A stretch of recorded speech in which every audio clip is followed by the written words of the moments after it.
So I already know I made a little discussion piece on the future viability of single target characters and why I personally think that it is going to be very prevalent moving forward in the meta and the game.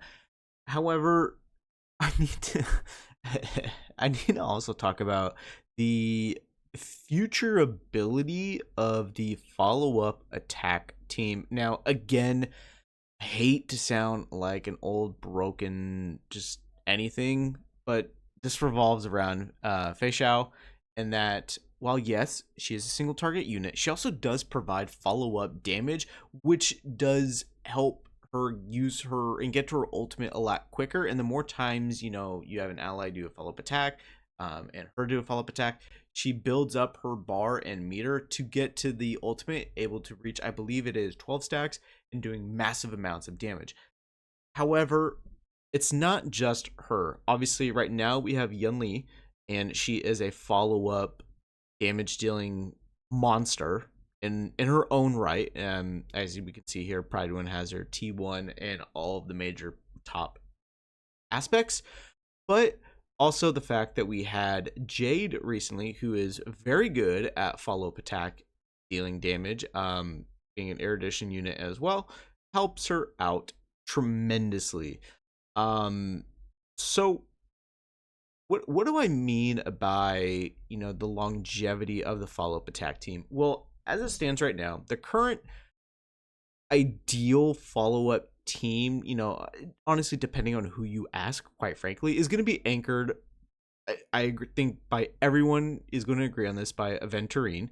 You want him to anchor your team, providing shields, and obviously with every member doing a follow-up attack, he just continues building up and ramping up where he provides more and more and more shields for your team.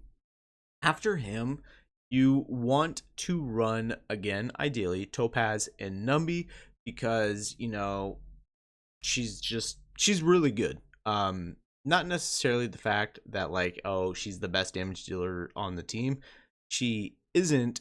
However, having that continuous capability of her providing a single target attack as considered follow up with Numby on the field is very nice, and obviously more elements the better. So having her is very good.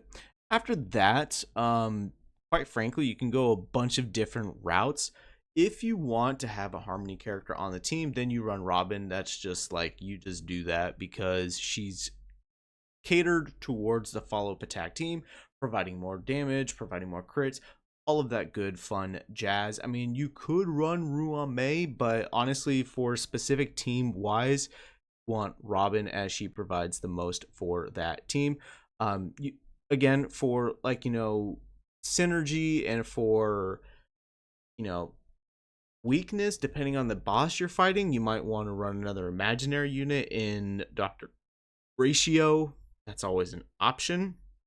You could run Jade for that quantum damage. And, again, she does benefit from teammates using follow up attacks.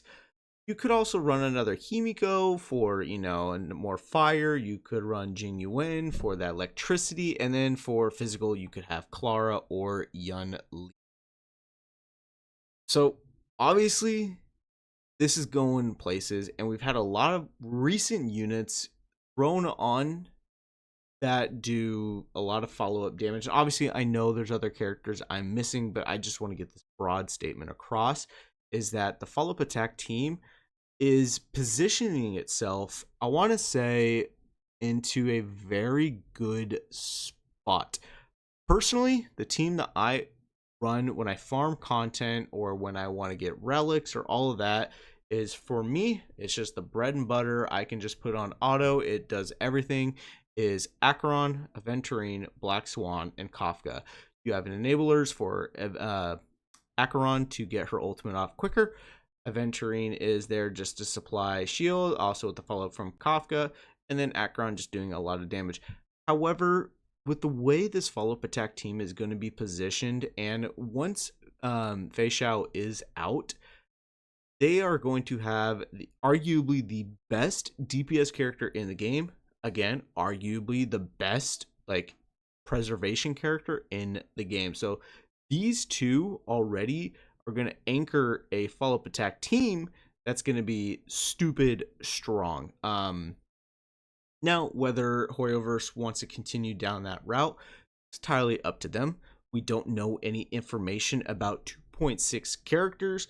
The only thing we have is like minor leaks here and there about the 2.5 characters, and that's it.